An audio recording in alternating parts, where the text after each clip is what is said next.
বর্তমানে মিথ্যা অপবাদকারীরা ওসামাকে নিয়ে খুব ব্যাপকভাবে আলোচনা করছে যে ওসামাও চরমনের উপর মিথ্যা অপবাদ দিয়েছে যে তাদের লোক কমে গেছে।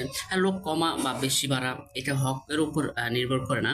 এবং এই যে তিনি যে মিথ্যা কথা বলছে, দেখেন এই যে গতকালও 17 এপ্রিল চরমনায় যে মাহফিল হয়েছে, চরমনায় পীর সাহেব উপস্থিত হয়েছেন, সেখানেও দেখেন অনেক মানুষের সমাগম। অর্থাৎ তিনি যে তিনি যে গোমরাহ পথে তিনি একদিন মওদুদির বিরোধী ছিলেন, মওদুদির বিপক্ষে কথা বলেছেন, যদিও হক্কানি আলেম ওলামা এখনো মওদুদির বিপক্ষে আছে, মওদুদির যে ভ্রান্ত মতবাদগুলো সেগুলোর বিপক্ষে আছে, কিন্তু তিনিও আগে ছিলেন। কিন্তু এখন এই জামাতে যোগ দিয়ে সেই মওদুদির মতবাদগুলোকে তিনি এখন জায়েজ করে ফেলছে। তিনি আগে যেটা বিশ্বাস করতেন এখন সেটা অবিশ্বাস করেন।